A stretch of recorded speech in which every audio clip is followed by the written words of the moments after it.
Alors bonjour à tous et bienvenue dans cette nouvelle vidéo. Alors dans cette vidéo que j'ai décidé de vous montrer quand même et de vous monter quand même, en réalité il y a un gros défaut, c'est que j'avais avalé mon café en dernière minute juste avant de filmer et donc vous allez voir que j'ai une grosse tache de café. Alors pourquoi je l'ai laissé comme ça? J'avais le choix de transformer la vidéo par exemple en audio et ça aurait passé inaperçu.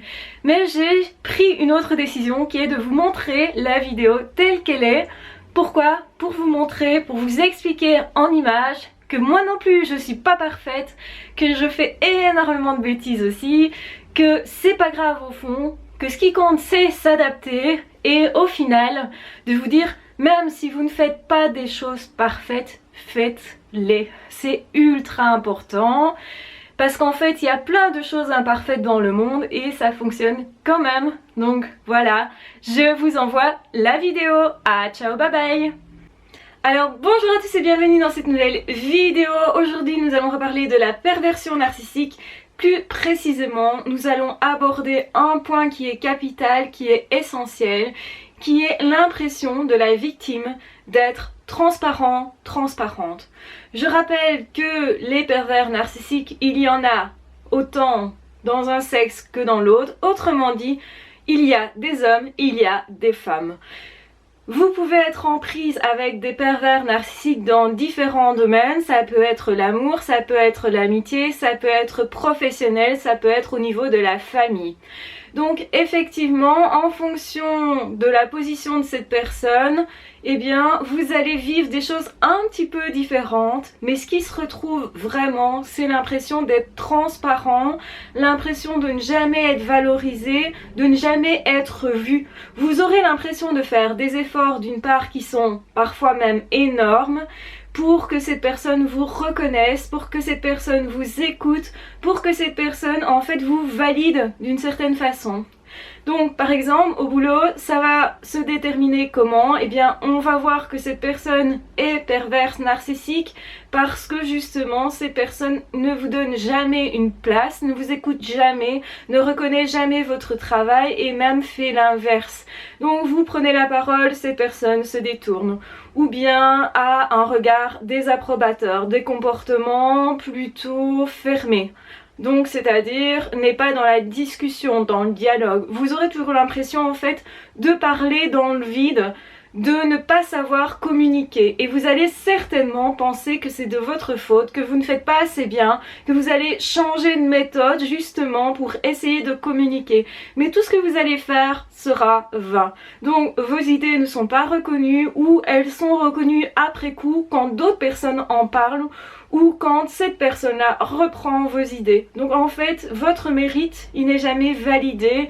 Vous avez l'impression de faire un travail qui est pourtant efficace, qui est pourtant intéressant, mais jamais personne, bien que ça semble pourtant évident, ne reconnaît vos qualités. Ça, c'est quelque chose qui se vit au niveau du travail. Donc l'impression vraiment d'être transparent, de faire beaucoup, d'essayer beaucoup de choses, de fournir un énorme effort, d'y mettre beaucoup d'énergie, de temps, parfois même d'y mettre de l'argent, mais malgré tout, on ne vous reconnaît pas, on ne vous voit pas, on ne vous valorise pas. Vous passez même pour une personne incompétente, pour une personne qui n'y arrive pas, et c'est comme ça que vous allez vous ressentir. Vous allez vous dire c'est pas possible, j'ai pas trouvé la bonne technique, je n'ai pas ce qu'il faut, peut-être que je ne suis pas assez. Quand vous vous dites ça, eh bien c'est la preuve que en fait vous êtes face à quelqu'un qui ne vous donne pas une place. Et ça c'est important dans toute relation, vous devriez avoir une place. Je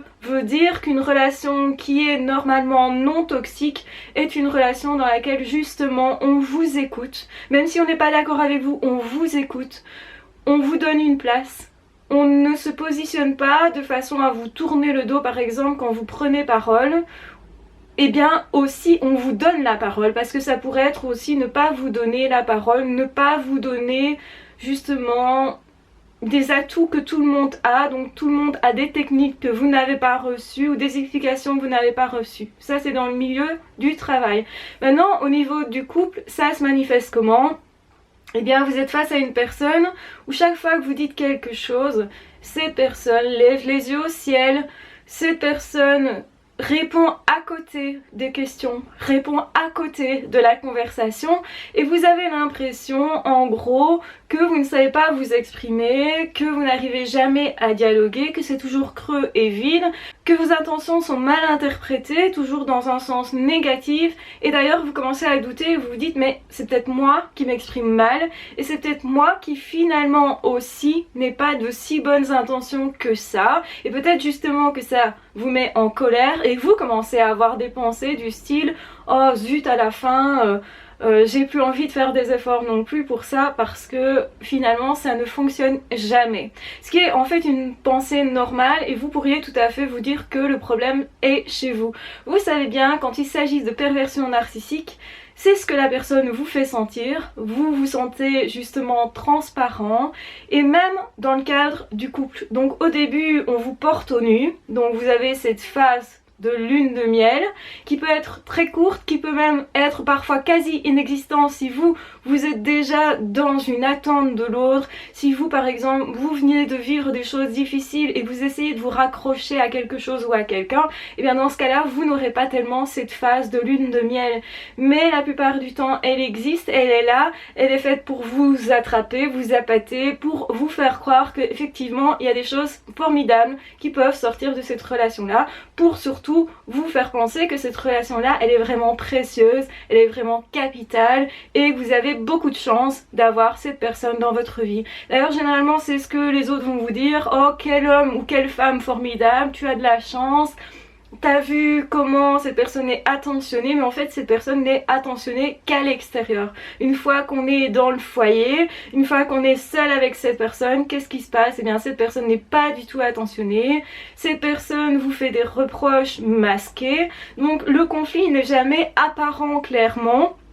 C'est toujours masqué, pourquoi ça? Parce que c'est moins facile de se défendre quand on n'est pas sûr que l'autre est en train de nous agresser, quand on n'est pas sûr que l'autre nous fait des reproches, et même quand on le perçoit et qu'on le dit, l'autre va nous dire mais non, tu interprètes, c'est toi qui as de mauvaises intentions, ou c'est pas ce que j'ai dit, n'invente pas des choses, ou je ne me souviens plus, enfin bref cette personne ne veut pas parler du problème parce que parler d'un problème c'est commencer à le résoudre et cette personne ne veut pas résoudre le conflit. Cette personne veut rester en fait dans le conflit de façon à vous mettre mal à l'aise et vous mettre dans une situation où finalement vous êtes perdu, vous êtes désemparé. C'est vraiment ce côté je ne sais plus où j'en suis qui va vous faire vous perdre vous-même, qui va vous faire douter de vous-même, de vos perceptions. Et quand on doute de ses perceptions, on ne sait pas bien se défendre en fait. Et c'est ce brouillard dans lequel vous met ce pervers narcissique là, parce qu'il va vous mettre dans plusieurs brouillards et au niveau relationnel et au niveau professionnel. Donc cette personne va vous faire douter de vos capacités dans tous les domaines de votre vie. Donc ça peut être par rapport à vos amis, ah non mais tu sais tes amis ils ne t'aiment pas vraiment, ou ta famille ne te respecte pas vraiment, ou bien au travail ils ont dit ça ou ça sur toi. C'est le soi-disant j'ai entendu un truc sur toi, je t'informe d'eux. Alors qu'en fait, ces personnes-là n'ont rien dit de vous, mais vous allez commencer à douter et à vous dire au final, il ne reste que cette personne perverse narcissique qui est mon pilier. Et c'est pour ça qu'en fait, vous allez y attribuer beaucoup d'importance et que vous allez suivre beaucoup plus tout ce que cette personne va vous dire de faire ou d'être éventuellement. Donc ce qui est spécifique aussi, c'est que cette personne, elle essaye de faire en sorte que vous ne soyez plus vous-même au point de vous changer physiquement, de vous demander de faire ceci ou de faire ça, de faire des choses qui en fait ne sont pas vous, ne vous correspondent pas. Et c'est comme ça que peu à peu, vous allez vous sentir étranger à vous-même et transparent par rapport au regard de l'autre. Donc normalement, quand on est en couple avec quelqu'un, on se sent valorisé, on se sent apprécié, on se sent en fait en partage, et pareil en amitié, sauf en amitié ou en couple avec un ou une perverse narcissique.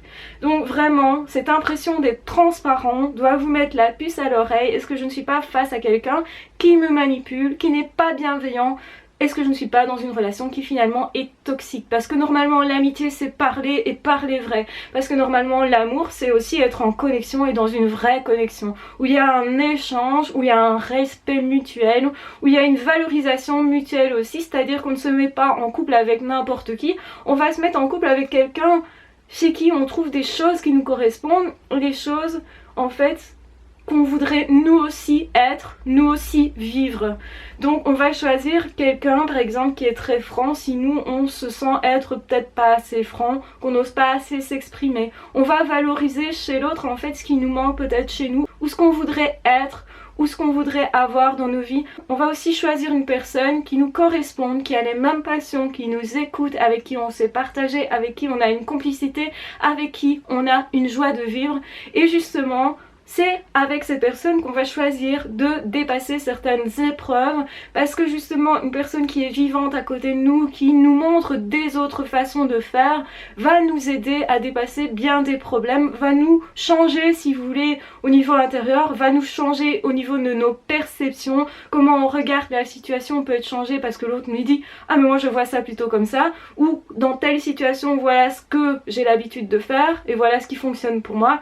Et là en fait vous allez vous dire ah oui, j'avais pas pensé à ça, c'est chouette, cette personne me montre des choses que je n'avais pas vues, me montre des passions que je ne connaissais pas, me montre des domaines, me fait vivre des choses, me fait rencontrer des personnes que je ne connaissais pas, et donc cette personne vous amène son univers. Et ça c'est jamais le cas avec un pervers narcissique ou une perverse narcissique. Cette personne ne vous fait jamais rentrer dans un univers, ne vous apporte jamais, cette personne est là pour prendre, et vous sentez ça, vous sentez que cette personne vous vide de quelque chose, et en fait que vous n'êtes jamais vu avec votre vraie valeur, et même vous finissez par douter de votre valeur, de valoir quelque chose, alors que tout être humain au fond de lui a de quoi s'épanouir, a de quoi être valorisé. On a tous des parties de nous qui peuvent être perçues, qui peuvent être partagées, on a tous un univers normalement, et on le perd avec les pervers narcissiques, on le perd exactement comme quand on est en dépression, qu'on s'est perdu soi-même. C'est parce qu'on s'est perdu soi-même qu'on n'arrive plus, si vous voulez, à partager. Et même quand les pervers narcissiques sont sortis de notre vie, qu'ils soient partis ou qu'on les ait quittés, eh bien on a du mal à se retrouver soi, et ça c'est aussi le chemin à faire, se retrouver pour soi, s'épanouir et se dire mais oui je suis assez comme ça, c'est suffisant, on peut m'aimer tel que je suis même si forcément j'ai des défauts. Et justement on a l'impression qu'on n'a plus que des défauts parce que c'est ce qu'on voit principalement, alors qu'en fait on a plein de choses à partager. Voilà. Je pense que cette vidéo est très complète, je l'ai fait partir un peu dans tous les sens, mais vous aurez compris l'idée. Si vous vous sentez transparent dans une relation, attention, il doit y avoir un gyrophare pour vous qui se met en route et qui vous dit attention, attention, je suis peut-être dans une relation qui est toxique, qui n'est pas vraiment une relation avec une personne qui veut pas vraiment être en contact avec moi, qui veut pas vraiment en fait partager, mais qui veut juste prendre et prendre. L'amour, l'amitié, même les relations professionnelles, c'est un échange, c'est un partage où chacun idéalement grandit du partage, de la relation, de l'expérience. Je vous embrasse bien fort, je vous aime très fort. Si vous voulez aller plus loin, je mets en barre d'infos des formations que j'ai créées pour vous, pour justement vous emmener plus loin, pour travailler sur vous si vous avez vraiment cette envie de vous dépasser et de faire des pervers narcissiques une force, parce que c'est possible de faire de ces expériences-là une force de vie, une force pour vous réaliser. Je vous embrasse bien fort, je vous aime très fort, prenez bien soin de vous et de toute façon on se retrouve très vite dans d'autres audios ou dans d'autres vidéos. Ah ciao, bye bye.